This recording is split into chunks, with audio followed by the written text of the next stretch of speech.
अस्सलाम वालेकुम dear viewers, उम्मीद करती हूँ सब ठीक होंगे। अल्लाह पाक सब पे रहम करे, करम करे। आज बहुत ही लजीज स्वीट डिश आपके साथ शेयर करने लगी हूँ। आजकल गर्मियों का सीज़न है, वैसे ये सर्दियों में भी अवेलेबल होता है। ये है जी पेठा कद्दू, और इसको मीठा कद्दू भी बोलते हैं। सालन तो लोग इसका पसंद भी नहीं करते, लेकिन यह है कि हमारे घरों में अक्सर सालन भी खाया जाता है। लेकिन इसका जो हलवा टेस्टी बनता है ना, मैं आपको एक्सप्लेन नहीं कर सकती। ये बहुत ही मज़े का हलवा बनता है। कद्दू लें इसको, मीठे कद्दू को, पेठे कद्दू को लेके अच्छे से मैंने धो लिया। अब इसके ना इसको अच्छे से छील लेंगे, और इसके बेनिफिट बड़े ज़्यादा हैं। देखिए, हम हलवा बनाते हैं, कई चीज़ों का हलवा बनता है, लेकिन जो इसका हलवा बनता है ना, मैं आपको एक्सप्लेन ही नहीं कर सकती। जितना मर्ज़ी खा लें आप बिल्कुल हैवी फील नहीं करेंगे, आपका मूड अच्छा रहेगा। और बच्चों को भी ये बना के देना चाहिए। मेरे बच्चों ने माशाल्लाह माशाल्लाह बड़े शौक़ से खाया। और यकीन करें, जब ऐसी चीज़ें आप मेहनत से बनाएं और आपके बच्चे शौक़ से खुशी से खा लेंगे ना, तो यकीन करें आपकी मेहनत पे चार चांद लग जाते हैं, आपकी मेहनत पूरी हो जाती है।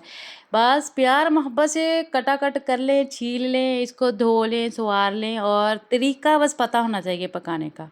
कोई भी चीज़ है ना, यकीन करें, अगर घर पे कुछ नहीं भी है पकाने को, तो आप अकेले प्याज पका लें, टमाटर पका लें, या चटनी बना लें। बस ये है कि तरीका होना चाहिए बच्चों को खिलाने का। आपके पकाने के तरीके से, आपके खिलाने के तरीके से ही बच्चे मोटिवेट होते हैं, फैमिली मोटिवेट होती है।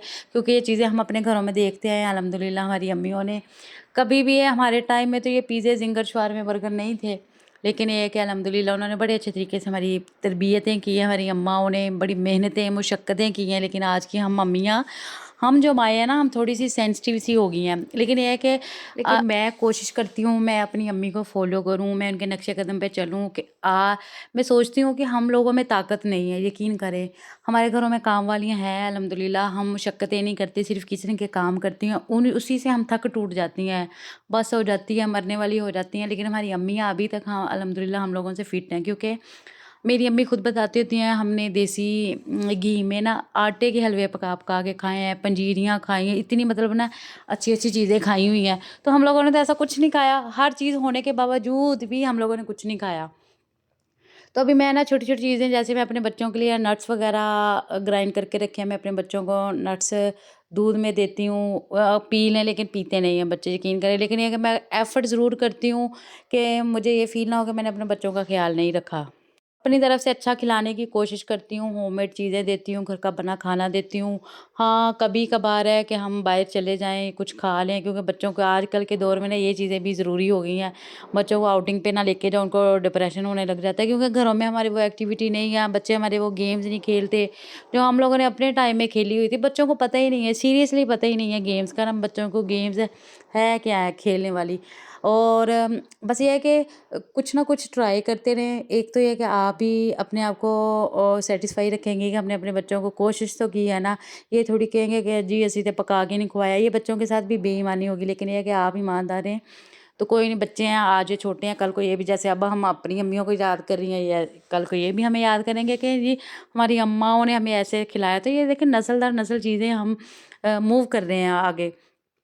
तो बस ये, इसको मैं मीठे कद्दू को लेके आई हुई थी, काफ़ी दिन हो गए थे। फिर मैं क्या, किसी दिन है ना टाइम मिला तो फिर मैं ये स्पेशली बच्चों को बना के दूँगी। और यकीन करें, सब ने बड़ा पसंद किया। बस ये कि थोड़ी-सी मुशक्क़त है, टाइम निकालें, टाइम निकालना पड़ता है कोई भी काम के लिए, कोई भी चीज़ बनाने के लिए, कुछ भी करने के लिए। तो इसको मैंने अच्छे से छील के इसके ना पीसेस कर लिए हैं। कुछ लोग ग्रेट भी कर लेते हैं, ज़रूरी नहीं है, क्योंकि इसको ना स्टीम करना है हमने। तो इनको अच्छे से धो-धू के मैंने ना पीसेस काट के इसको ना थोड़े से पानी में ना, इसको पहले मैंने स्टीम कर देना, ताकि ना इसकी स्मेल तो ख़ैर नहीं होती वो, लेकिन एक स्टीम देने से ना थोड़े सॉफ्ट और हो जाएँगे, दूध नीचे नहीं लगेगा। तो इसको मैंने ना फुल फ्लेम पे इसको मैंने स्टीम कर लिया। तो ये जब अच्छे से सॉफ्ट हो गया ना, फिर इसमें मैंने ना फुल फैट दूध इसमें ऐड कर दिया। ये देखिए, आपको इसकी शक्ल से भी पता चल रहा होगा कि ये मिठाइयों में भी बड़ा इस्तेमाल होता है मीठा कद्दू। लेकिन अब इसमें मैंने ना दूध 1 पाव के करीब फुल फैट मैंने इसमें दूध ऐड कर दिया।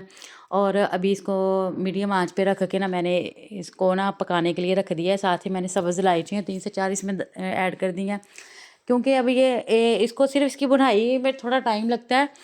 कुछ लोग सूजी या बेसन भी ऐड कर लेते हैं, लेकिन मैंने इसमें कोई चीज़ नहीं ऐड की, क्योंकि मैं आपको बता रही हूँ ना कि बच्चों को खिलाना पड़ता है। तो बच्चे आजकल की मीठी चीज़ें भी कम ही खाते हैं, लेकिन ये है कि मैंने अपनी फैमिली के अकॉर्डिंग इसमें कोई चीज़ नहीं ऐड की, क्योंकि मुझे प्योर चाहिए था कि ज़्यादा बेसन या सूजी इसलिए इसमें ऐड करते हैं ताकि ज़्यादा लोगों को सर्व हो जाए। मैंने अपनी फैमिली के अकॉर्डिंग ही इसको बनाया। तो जैसे ही दूध बिल्कुल खुश्क हो गया, अभी थोड़ा-थोड़ा था तो, लेकिन ना इसको अभी बिल्कुल ये सॉफ्ट हो चुके हैं चम्मच। अभी इस ये बिल्कुल सॉफ्ट हो चुके हैं और मीडियम आंच पे ही, क्योंकि इसका अपना भी पानी होता है कद्दू का और दूध भी था इसमें, वो सारी चीज़ें। अभी इसको आपने पानी वगैरह कुछ नहीं निकालना। जैसे-जैसे इसको आप चम्मच की मदद से इसको इसके पीसेस करती रहेंगी, ये अपनी ना सही शेप में आना शुरू हो जाएगा। तो अभी इसको मैंने ऐसे ही फुल फ्लेम रख के ना बराबर नहीं, नीचे नहीं लगना चाहिए, और इसमें घी, खोया एंड में इसे इसमें ऐड करना है। मैंने 1 कप इसमें खोया ऐड किया है, साथ में इसमें मैंने देसी घी ऐड किया है। ये आप पे डिपेंड करता है कि आपने कितना ऑयली खाना है, लेकिन ये है कि इसकी भुनाई करने के लिए ना आपको देसी घी ज़्यादा चाहिए। मैंने 1 एंड हाफ कप इसमें देसी घी ऐड किया है। अगर आप देसी घी नहीं भी पसंद करते, लेकिन ये चीज़ें देसी घी में ऐसी चीज़ें खाने वाली होती हैं, क्योंकि वैसे तो हमारे बच्चे देसी चीज़ों को पसंद ही नहीं करते, सही पूछे तो। हाँ, अगर कोई पिज़्ज़ा, शवारमे, बर्गर आ जाए तो वो फटाफट से खा लेंगे। लेकिन इनके देसी घी, मेन मकसद हमारा ये होना चाहिए कि हम बच्चों को देसी घी कैसे खिलाएँ। थोड़ा-सा इसमें मैंने ज़र्दा फूड कलर ऐड कर दिया ताकि इसका कलर और इनहैंस हो, खूबसूरत लगे। और बराबर इसमें मैं ना दगड़-दगड़ इसमें चम्मच हिला रही हूँ, क्योंकि ये हमारी बाजुओं की एक्सरसाइज़ भी होगी। जब आपने इसमें चीनी तब ऐड करनी है जब ये इसका बिल्कुल पानी खुश्क हो जाए। थोड़ा बहुत हो तो बस इसी में रख के ना अब आपने बराबर इसमें चम्मच हिलाते रहना है, और मीडियम आंच पे रख के इसे पकाएं।